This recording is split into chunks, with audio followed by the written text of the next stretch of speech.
Ravi de vous retrouver dans l'actualité. Cet agent de sécurité retrouvé mort à Mermoz Pyrotechnique.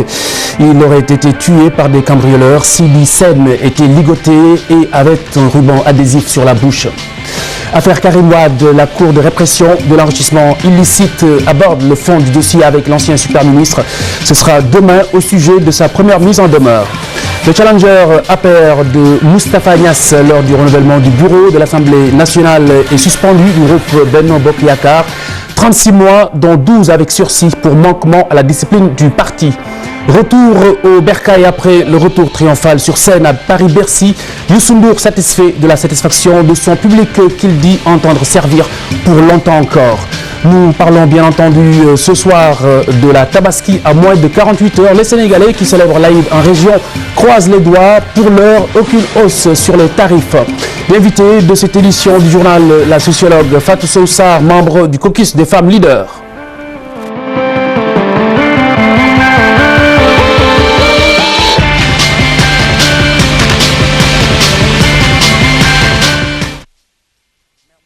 Pyrotechnique, un agent de sécurité retrouvé mort, tué selon toute vraisemblance par des cambrioleurs. Sidi Sen a été retrouvé ligoté avec à la bouche un ruban adhésif. La gendarmerie mène l'enquête pour élucider ce meurtre présumé. Et à Diallo, Dissa Prera. C'est tôt le matin que le corps sans vie de Sidi Sen a été retrouvé dans sa chambre, les mains ligotées, la bouche scotchée et les pieds attachés. C'est un meurtre, le gars il s'appelle Sidi Sen, c'est lui le gardien ici. On l'a trouvé ce matin menotté avec sa bouche qui était scotchée, avec du scotch. Ses pieds aussi étaient attachés. On l'a agressé quoi, on l'a tué comme ça. C'est la domestique qui a découvert le corps de la victime et a alerté l'entourage qui, à son tour, a prévenu la gendarmerie et les sapeurs-pompiers. Je crois que c'est bien dans la nuit. Ouais. Et vous avez découvert le corps? De ce matin même, vers 8h15 comme ça. Ouais. Et après ça, qu'est-ce que vous avez fait? On a appelé la police et la gendarmerie. Ils ont aussi appelé les sapeurs. Ils ont fait le stop-ci. C'est la troisième fois que des malfaiteurs s'en prennent à cette imprimerie. Le patron a été une fois victime d'enlèvement, les locaux cambriolés une autre fois, mais cette fois-ci, les malfaiteurs n'ont pas reculé devant le meurtre. Affaire Karim Wade, la Cour de répression de l'enrichissement illicite aborde le fond du dossier. Ce sera demain au sujet de sa première mise en demeure. Les avocats de l'ancien ministre ont déposé ce matin des documents au sujet de la seconde. C'est à propos d'un compte bancaire avec près de 100 milliards de francs CFA à Monaco. Nous avons déposé dans les délais. Nous avions jusqu'à midi. Nous avons déposé à 10h52 précisément. Pour la première mise en demeure, c'est demain qui sera entendu au fond. Mais nous tenons quand même à déplorer le fait qu'on lui demande de présenter des observations, de répondre à une mise en demeure, qu'on le maintienne en prison en ne le laissant pas, ne mettant pas dans des conditions de faire ses investigations, de regarder, de retrouver ses archives, d'être dehors et de répondre dans les meilleures conditions. Figurez-vous que c'est lui qui devait déposer, accompagné de ses avocats au besoin. Mais il n'a même pas été ni convoqué ni extrait. Il a fallu que nous soyons diligents pour obtenir de l'administration pénitentiaire qu'il nous autorise à faire sortir un document de la prison et le déposer.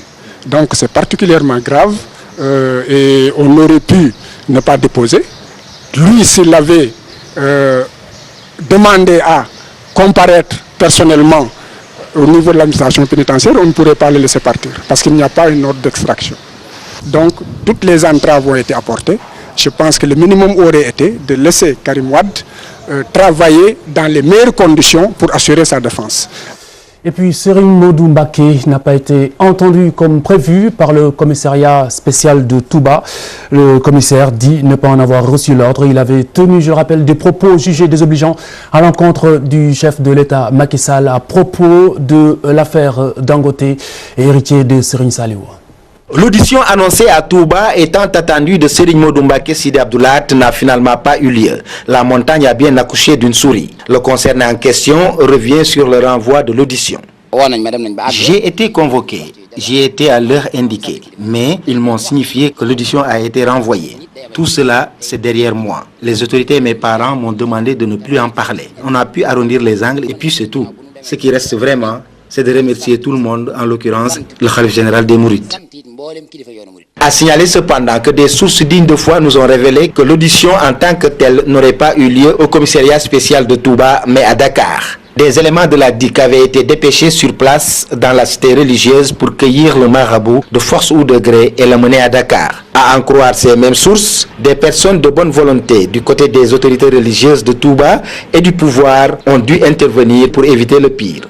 Par ailleurs, semble-t-il, cette affaire de l'audition de la DIC n'est plus à l'ordre du jour. Selon Seigne Modou Mbacké Sidi Abdou Lahad, des perspectives nouvelles s'ouvrent à lui, notamment la marche du 15 novembre. L'objectif de la marche est en fait la restitution des terres de feu Serigne Saliou Mbacké à ses héritiers et le départ du ministre Abdou Latif Coulibaly du gouvernement. C'est tout notre combat. On en a déjà parlé aux autorités. Nous allons déposer la demande une semaine après la Tabaski. Le député Cheikh Diop Sène, suspendu du groupe parlementaire Benno Bokk Yakaar, 36 mois, 12 avec sursis. Il lui est reproché d'avoir défié Moustapha Niasse lors du renouvellement du bureau de l'Assemblée nationale. Le président du groupe parlementaire a rendu public la décision à travers un communiqué. Chérif Diao. La décision est tombée en début d'après-midi. Le député Cheikh Diop Dione est suspendu du groupe parlementaire Benno Bokk Yakaar pour une durée de 36 mois, dont 12 avec sursis. La sanction prend effet à partir de ce lundi 14 octobre, selon Moustapha Diakhaté, président du groupe parlementaire de la majorité. Le tort du député Cheikh Diop Dione est de s'être porté candidat à la présidence de l'Assemblée nationale contre Moustapha Niasse, finalement réélu avec 120 voix contre 17 pour le député de l'APR, parti présidentiel dont il est le responsable à Gossas. Depuis vendredi, date du renouvellement du bureau de l'Assemblée nationale, de hauts responsables de l'APR ont multiplié les sorties médiatiques demandant des sanctions contre Cheikh Diop Dione pour, disent-ils, manquement à la discipline de leur parti. Bu fekkee dañuy def discipline bu ñu nekk loi dafa war a aar ñëpp mais bu mu am kumba am ndey kumba amul ndey. Par ailleurs, le président du groupe parlementaire Benno Bokk Yakaar demande la convocation du bureau. Moustapha Diakhaté souhaite le constat de la déchéance automatique du mandat de la députée Mame Khady Mbacké et son remplacement par Khady Gaye, sa suppléante. Impossible de l'exclure à ses yeux. Elle souligne qu'elle a quitté le groupe parlementaire et non le parti politique APR. dama def benn déclaration ne man groupe parlementaire Benno Bokk Yakaar génn naa ci ndax bokkutuma ak ñoom gis-gis mais man loolu jaaxal na ma ndax man génnuma sama parti. J'ai fait une déclaration comme quoi j'ai quitté la coalition Benno Bokk Yakaar, mais je n'ai jamais quitté le parti. Je suis toujours dans l'APR. On ne peut pas m'exclure car je n'ai jamais quitté l'APR. Et quand Moustapha Diakhaté dit qu'il va m'exclure du parti, ça n'engage que lui. C'est un député comme moi, il n'a pas le droit de m'exclure. Je travaille pour le président Macky Sall.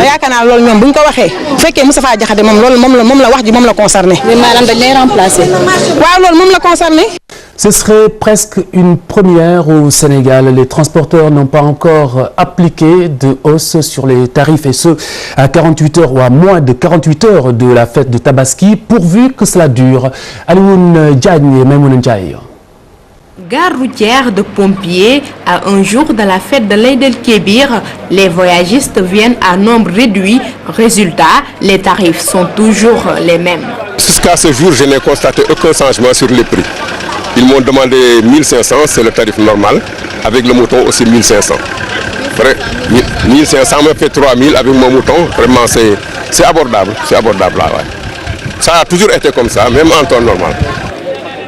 Les conducteurs sont obligés de facturer plus sur les bagages, une situation anormale pour ces voyagistes. Vous voyez, rien que ces bagages, on nous facture 14 000 francs. C'est excessif.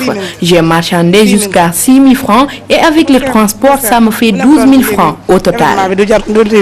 C'est un véhicule qui a des porte-bagages, des malles et tout. Donc les bagages sont prévus pour les voyages.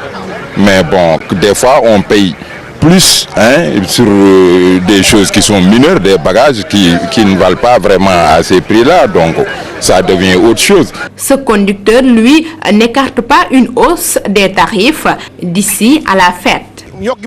Il se pourrait qu'il y ait hausse des prix d'ici la Tabaski parce que moi, par exemple, quand je quitte Touba pour venir à Dakar, je ne transporte personne. Même si les bagages sont facturés au même prix que le transport, les voyagistes se disent satisfaits. Quant aux responsables de ce garage, ils comptent toujours sensibiliser sur les tarifs jusqu'au jour de la Tabaski. Une toute autre réalité qui frappe d'autres voyageurs, ceux qui souhaitent se rendre en Casamance. La plupart est bloquée à Keur Aïb. Après donc le calvaire de la route, la traversée du fleuve Gambie à Farefenni. Certains craignent même d'y passer la fête. Ibrahim Kamara. Il est 5 h du matin à Keur Aïb, à la frontière sénégalo-gambienne. Ce grand nombre de véhicules et leurs passagers ont passé la nuit ici, le temps d'attendre l'ouverture de la frontière. En cette veille de Tabaski, bon nombre de Sénégalais passent la fête chez eux en Casamance. Les voyageurs se plaignent de l'état des routes. J'ai quitté Kaolack avant-hier à 5 h du matin. Nous avons passé la nuit ici à Keur Aïb à cause du mauvais état de la route. Nous sommes toujours là car notre voiture était tombée en panne et c'est très dur. Au niveau de la frontière sénégalaise à l'autre et à celle de la Gambie, il faut, pour ceux qui n'ont pas de carte d'identité nationalité, de carte d'identité sénégalaise, sont obligés de couper un laissez-passer qu'on appelle plus souvent au terme du visa, à 1000 francs. Il y a 4 postes, celui de Keur Aïb, les 2 postes qui se trouvent en Gambie et celui de Sénouba. Après cette étape, l'autre grande difficulté est la traversée de la ferry. À Farafenni, sur le fleuve Gambie, une file indienne de plus de 5 km de voitures attendent. D'où la nécessité de la construction d'un pont sur ce fleuve. Nous avons quitté Dakar hier à 16 h. La traversée est pénible. Il faut un pont sur ce fleuve. C'est plus simple que le ferry qui est trop lent. Certains passagers risquent de passer la fête de la Tabaski sur ce quai du fleuve, loin des siens, ou tout simplement graisser la patte de la police gambienne pour espérer traverser rapidement. Après le monde des voyageurs, un tout autre monde, celui des employés de maison qui offrent leurs services le jour de la Tabaski. En effet, beaucoup d'entre elles choisissent d'aller en famille. Celles qui décident de rester à Dakar travaillent à la journée, tarif 3 000 à 5 000 francs CFA. Mohamed Dieng et Nafissa Toussila. 5 000 francs par jour, c'est le prix d'une journée de travaux domestiques. Pour ces dames qui ont opté pour cet emploi temporaire, cette somme est raisonnable. On est presque dans la deuxième quinzaine du mois, on est obligé de trouver un emploi temporaire pour se faire un peu de sous. Et après la Tabaski, on cherchera un travail permanent. Avec cette Tabaski, nous aussi on en profite et il y en a même qui payent 10 000 francs la journée. Les employés de maisons permanentes sont rentrés au village. Pour celles qui sont restées, ce travail est certes rentable, mais ce n'est pas de tout repos. Parfois, si tu viens, ils te font travailler très dur. Certains te payent 10 000 francs par jour, mais pensent qu'avec ça, tu peux t'en sortir, alors que ce n'est pas le cas.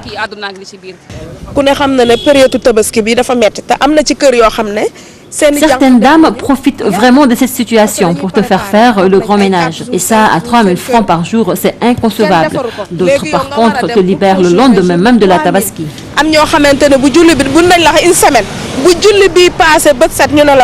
À cet effet, elles interpellent certains employeurs qui abusent de la situation en leur donnant d'énormes charges domestiques.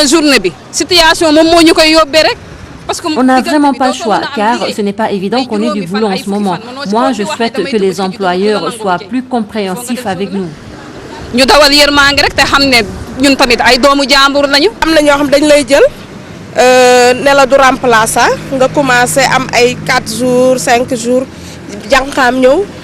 D'autres employeurs peuvent te faire croire qu'il s'agit d'un emploi permanent, alors que c'est faux. Ils te cachent toujours la réalité et c'est nous qui perdons.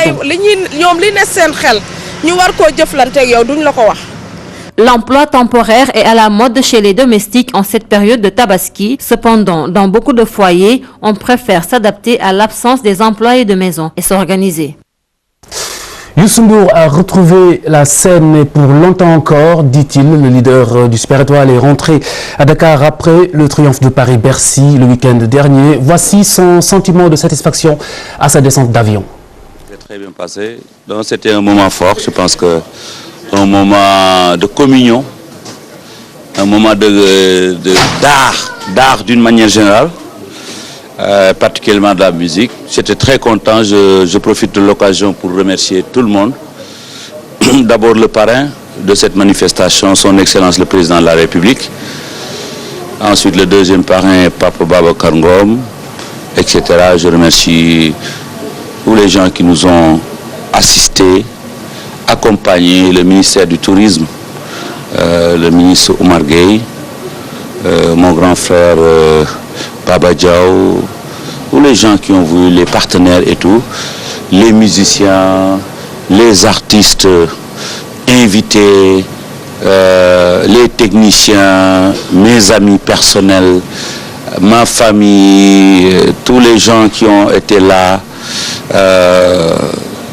pendant cette manifestation ont donné vraiment, ils peuvent se dire que c'est grâce à eux c'est réussi, parce que voir des amis de la famille proche dans un événement aussi important, voir l'État représenté par quelqu'un envoyé par le président, l'ambassadeur du Sénégal. Non, c'était un moment très fort et je pense que c'est le Sénégal qui y gagne, parce que en une semaine, je pense qu'on a occupé le terrain médiatique en France. Et c'est ça l'objectif, c'est de vendre notre pays. Et le spectacle, c'est toujours comme ça, on se donne, après on a la réaction. Je suis très content et je pense que les gens vous diront ce qu'ils pensent.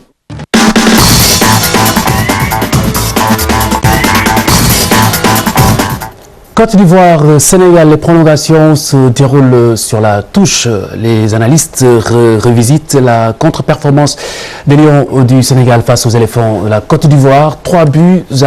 Le manque de niveau est souvent revenu dans les différentes lectures. Encore une fois, le Sénégal n'a pas fait le poids face à la Côte d'Ivoire. Amorphe, sans génie et avec un manque criard de détermination, les Lions ont juste fait illusion aux Félicia devant les éléphants. Au banc des accusés, on y retrouve entraîneurs comme joueurs. Il y a des choses à revoir. D'abord, je crois qu'en défense, ça n'a pas été la plus grande défense du Sénégal. Il y a des lacunes, il y a des errements, il y a même des moments de concentration. C'est vrai qu'aussi dans un match pareil, il était bon de jouer sur ce qu'on appelle l'équilibre. L'équilibre, c'est quoi? C'est quand moi je mets un défensif, je mets un offensif sur le côté. C'est ça l'équilibre en football. Mais quand tu mets que des offensifs, ou bien quand tu mets que des défensifs, là il n'y a plus d'équilibre. Les joueurs sénégalais ont-ils réellement le niveau pour disputer les rencontres internationales avec un tel enjeu? Le sélectionneur a-t-il fait les bons choix pour contrecarrer les éléphants? Élément de réponse. Cette équipe du Sénégal souffre d'un problème. Elle n'a pas de leader. Un leader, ça ne s'improvise pas, ça ne se force pas. Ça ne se crée pas, ça ne sort pas comme ça. Ça vient naturellement. Et cette équipe du Sénégal, depuis 2 ans, elle a un problème de leadership. Ni Diamé, ni Papi Cissé, ni quelqu'un d'autre. Aucun d'eux n'est arrivé à jouer ce rôle-là. Un leader, une équipe, pour qu'elle fonctionne normalement, il faut un ou des leaders sur le terrain, mais il faut aussi des leaders dans les vestiaires. Malgré le but marqué par Papi Cissé en fin de match, l'équation ivoirienne semble encore impossible à résoudre pour les Lions. Des changements s'imposent alors, avant de penser à l'exploit. Nos joueurs, pour la plupart, si vous vous référez à la saison précédente en Europe, les 2 joueurs sénégalais qui ont fini sur le plus haut du tableau, c'est qui? C'est Souleymane Diawara avec Marseille 2e, qu'on appelle plus en sélection. C'est Dembaba 3e du championnat anglais avec Chelsea, qui ne vient plus en équipe nationale. Les autres, ils jouent tous le maintien ou ils jouent dans des clubs qui jouent dans de petits championnats. En l'espace d'une année, la Côte d'Ivoire a battu le Sénégal à 3 reprises. Pour que l'évidence d'une 4e chute soit dissipée, le sélectionneur et ses Lions ont le rétroviseur comme base de données. Barrage aller des qualifications à la Coupe du Monde 2014 zone Afrique. Le suspense demeure pour certaines rencontres ou même certaines sélections. Cameroun, Tunisie, Burkina Faso, Algérie, Sekcha de Boudjara. Logique respectée pour la Côte d'Ivoire et le Nigeria. La première nation africaine du classement FIFA a corrigé sans forcer le Sénégal 3-1. Une avance confortable pour les éléphants avant le match retour. Les Super Eagles du Nigeria, de leur côté, sont allés battre l'Éthiopie-Seychelles 2-1. Les champions d'Afrique en titre peuvent voir venir. Tel n'est pas le cas pour leur dauphin burkinabé, difficile vainqueur de l'Algérie 3-2 à domicile. Le retour sera déterminant tout aussi pour le choc Cameroun-Tunisie qui s'est soldé par un match nul blanc à l'aller à Tunis. La dernière rencontre des barrages allés entre le Ghana et l'Égypte se joue mardi. Les barrages retour sont quant à eux programmés entre les 14 et 19 novembre prochains.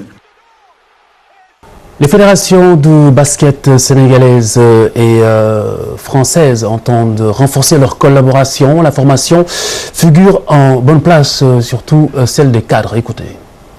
C'est très simple. Alors déjà, on cible dans toutes les grandes familles du basket. Donc j'ai cité les joueurs, les joueuses, cité les officiels, les techniciens et derrière les dirigeants. Mais ensuite, les 4 leviers, c'est très simple. Pour aider un territoire, il y a soit, premier levier, l'argent. On n'a pas l'argent distribué, on n'est pas là pour distribuer l'argent au Sénégal. Le deuxième levier, ce sont les équipements. Les équipements, je pense que c'est la prérogative du pouvoir public. On n'est pas là pour financer, de façon directe ou indirecte, les équipements. Par contre, nous avons en background des partenaires techniques qui peuvent effectivement aider à la construction. Le troisième levier, qui est là un levier important, c'est les ressources humaines. On a des experts pour pouvoir aider les gens en les encadrant localement. Et dans les ressources humaines, je parle aussi des binationaux. Pour moi, le sujet, il n'est pas tabou. Je pense qu'il y a des binationaux qui seront libérés pour jouer l'équipe nationale. Je ne vois pas le problème avec ça. Et le quatrième point, c'est l'événementiel. Dans l'événementiel, ça veut dire organiser les choses pour faire un meilleur rayonnement du basket. Donc soit parce qu'on organise des tournois, des matchs amicaux avec nos équipes. Alors je ne promets pas d'avoir l'équipe nationale A ici, parce que c'est pas si simple que ça, il faut comprendre nos contraintes, mais de dire qu'on peut aussi, au travers de ça, faire venir des joueurs phares, ça peut aider au rayonnement du basket sénégalais et une reconnaissance de la fédération. Fatou Sawsar est avec moi sur ce plateau. Fatou Sawsar, sociologue et membre du caucus des femmes leaders. Bonsoir madame. Bonsoir. Alors vous êtes là essentiellement pour une dénonciation, l'absence de parité dans le bureau de l'Assemblée nationale et vous avez rencontré la presse. Oui, nous avons pensé qu'il était important de prendre comme témoin l'opinion nationale et internationale sur ce qui vient de se passer à l'Assemblée. C'était une démarche pour des questions de principe, de respect de la légalité. Nous sommes une démocratie aujourd'hui respectée à travers le monde et c'est inacceptable qu'on foule du pied nos propres lois. C'est la raison pour laquelle des organisations de droits de l'homme comme la RADDHO, comme l'article LONG, article 19, et comme la Ligue sénégalaise des droits de l'homme de Hassan Dioma Ndiaye se sont joints à nous, aux organisations de femmes qui étaient là-bas, comme la FAO, dirigée par Khadifa Ndiaye, comme l'AGS, c'était des nôtres, la CNTS, en fait les grandes organisations de femmes et les femmes de partis politiques, pour interpeller les autorités, que sont d'abord le président de l'Assemblée nationale, qui avait pris un engagement avec les femmes du caucus et toutes les femmes sénégalaises par rapport à cette question de la parité, mais aussi le chef de l'État, pour qu'ils prennent les mesures idoines pour enlever cette tâche odieuse sur le linge immaculé de notre démocratie, parce que nous sommes une belle démocratie. Et nous ne pouvons pas accepter qu'il y ait des tâches de cette nature, parce que les femmes qui se sont battues pour la parité ont contribué à amener notre pays à un niveau de respectabilité dans le monde qui nous vaut la reconnaissance aujourd'hui des chefs d'État les plus puissants comme Obama, comme François Hollande, qui ont félicité nos chefs d'État.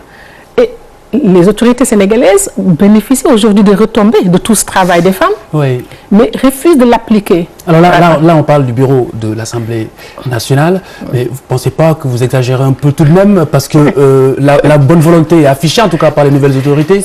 La première dame, le Premier ministre, c'est une femme. Il y a également le tout premier gouverneur femme au Sénégal. Écoutez, tant qu'on commence à compter, ça veut dire qu'on n'est pas encore à la démocratie. On ne doit pas compter. Il y a même des postes clés qui sont essentiels, qui sont occupés par des femmes. Les personnes qui sont, entre autres. Oui, mais les personnes qui sont là-bas, on ne leur a pas fait des fleurs. Avouez avec moi que c'était des personnes incontournables. En quoi? Vous ne pouvez pas me dire qu'Anne Semoufei, ce n'était pas la personne qui était à la bonne place.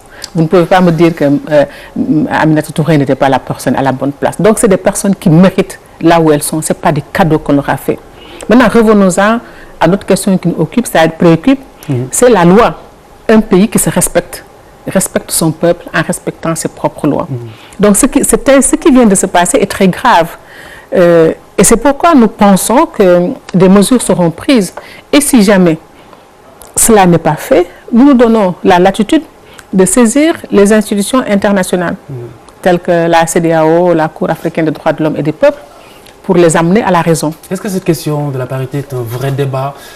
La vraie question ne serait-elle pas simplement la compétence, tout simplement? C'est-à-dire, c'est dommage parce qu'elle est compétente, vous l'avez dit. C'est dommage que vous revenez toujours à cette question et ça m'étonne. Si vous parlez de compétence, je dis dans le bureau avec les secrétaires élus, c'est juste pour des questions d'occuper des postes. Je prends le MRDS. Vous ne me direz pas que Mambayam Dione, le médecin docteur Mambayam Dione, qui aujourd'hui est en train d'abattre un travail extraordinaire au niveau de l'Assemblée nationale, ne pouvait pas représenter son parti à ce poste-là. Donc, la question de la compétence, il faut jeter ça d'un revers de main. On est en train de parler de principes et de droits. Et la question de l'apport à présent, qu'est-ce que la femme apporte à l'Assemblée nationale précisément? Et qu'est-ce que les hommes apportent à l'Assemblée nationale précisément? Il ne faut pas déplacer le débat. Le débat, c'est de dire, le Sénégal a voté une loi. Est-ce que le Sénégal a le droit de fouler du pied ses propres lois? C'est ça la question. Si vous voulez maintenant demain un autre débat sur les compétences, nous sommes prêts à tenir le débat. Si vous faisiez un débat... Mais aujourd'hui, restons sur l'objet de ce que nous sommes en train de dénoncer. Oui. Parce que le Sénégal est aujourd'hui en train de bénéficier de toutes ces retombées de la parité. Nos autorités sont félicitées partout. L'Association internationale des maires nous a offert 6 postes au lieu de 2 comme tous les autres pays pour accompagner la parité. Même le projet de le prochain sommet de la francophonie aura pour thématique la femme. Parce que le Sénégal, aujourd'hui, est le pays qui est en train d'indiquer la direction à suivre au reste du monde sur cette question. Mais on ne peut pas, au même moment, nous voyez et à l'intérieur du pays ternir cette image-là. Et c'est ce qui est en train de se faire. Et nous ne pouvons pas accepter que notre pays puisse jouer ce double jeu. Donc, qu'est-ce que ça coûte?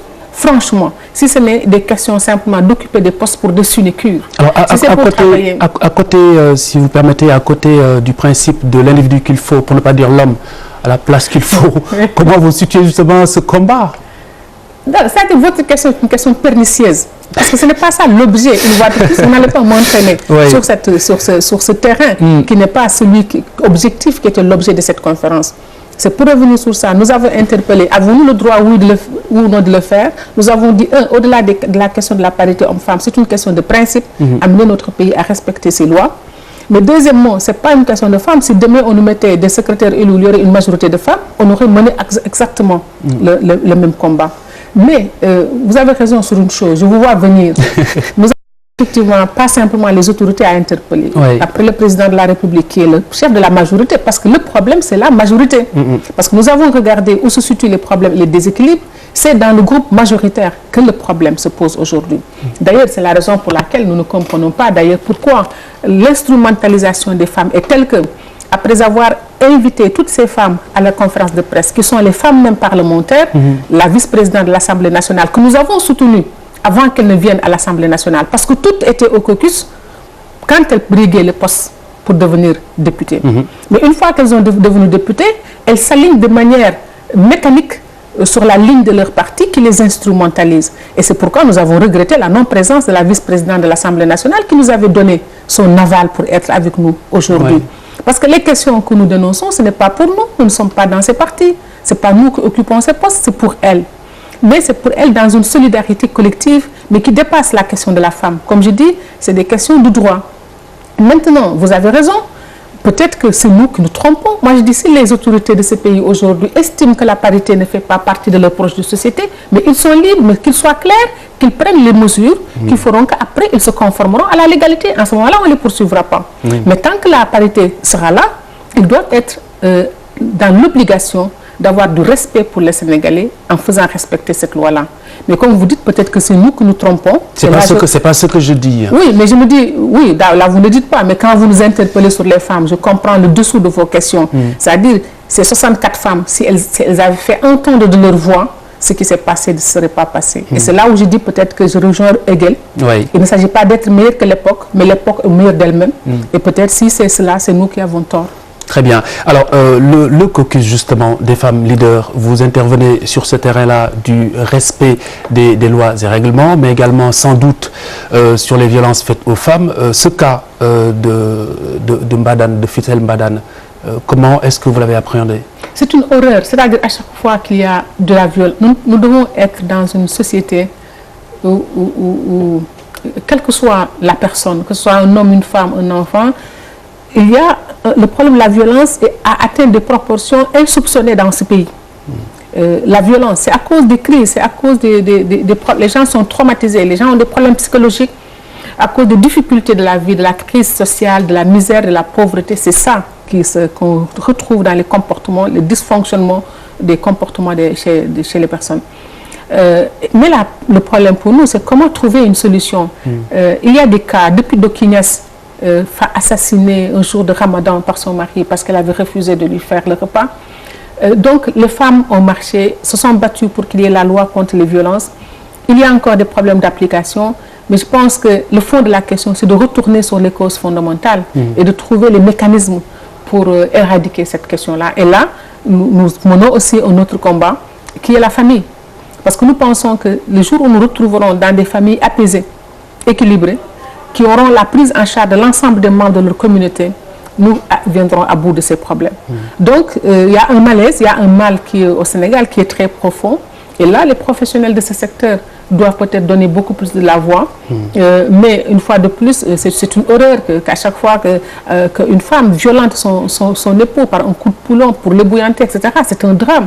À chaque fois qu'une mère ou violente son enfant, ça existe. Donc c'est au-delà des violences faites aux femmes. C'est les violences basées sur le genre. C'est-à-dire qu'il y a des questions. Les violences pour la femme, c'est parce que à cause de leur statut, à cause de leur faiblesse juridique, etc., c'est vrai, c'est les plus grandes victimes. Oui. Mais je dis qu'au-delà de cette question-là, c'est une question réelle. Les femmes sont les plus grandes victimes des violences à travers le monde. C'est les femmes qui meurent, c'est les femmes qui sont assassinées, etc. Il y a des violences aussi faites aux hommes qui existent. Mais ce qui nous intéresse, c'est que la plupart de ces violences se font dans l'espace familial. C'est là où nous disons qu'il y a une réflexion à faire. Ce n'est pas X ou Y qui ne se connaissent de nulle part qui le font.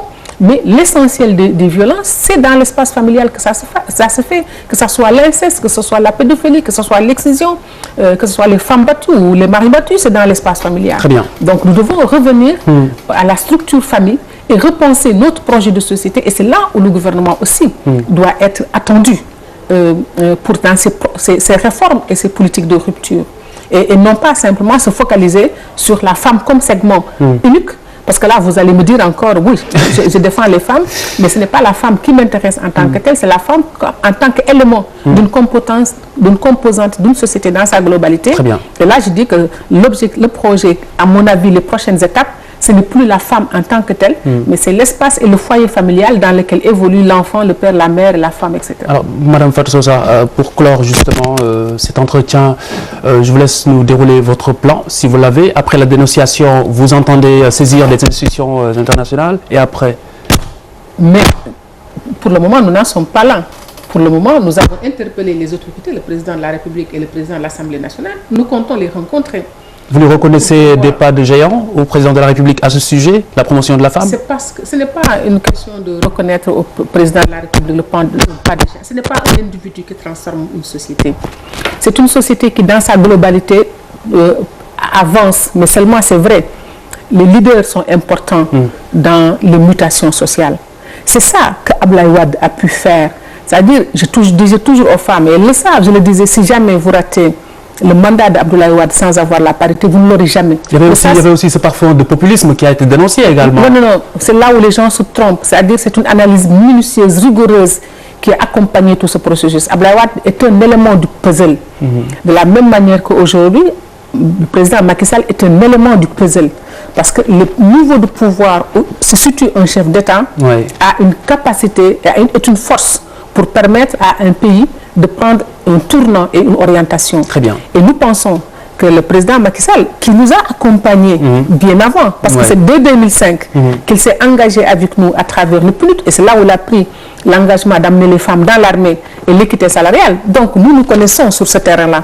Mais la question que nous nous demandons, c'est de faire le pas supplémentaire en termes de mécanisme dans sa globalité et de ne pas laisser pour des intérêts simplement de gestion quotidienne d'appartenance d'une majorité ou de partis politiques, fouler du pied un principe et une loi qui aujourd'hui fait la fierté de tous les Sénégalais. Alors, et dont il est le premier bénéficiaire. Il est le premier bénéficiaire des retombées de cette loi sur la parité. Madame Fatou Sow, vivement les autres pièces du puzzle. Je vous remercie. Merci. Merci Fatou Sow, sociologue et membre du caucus des femmes leaders. Excellente soirée. Bonsoir.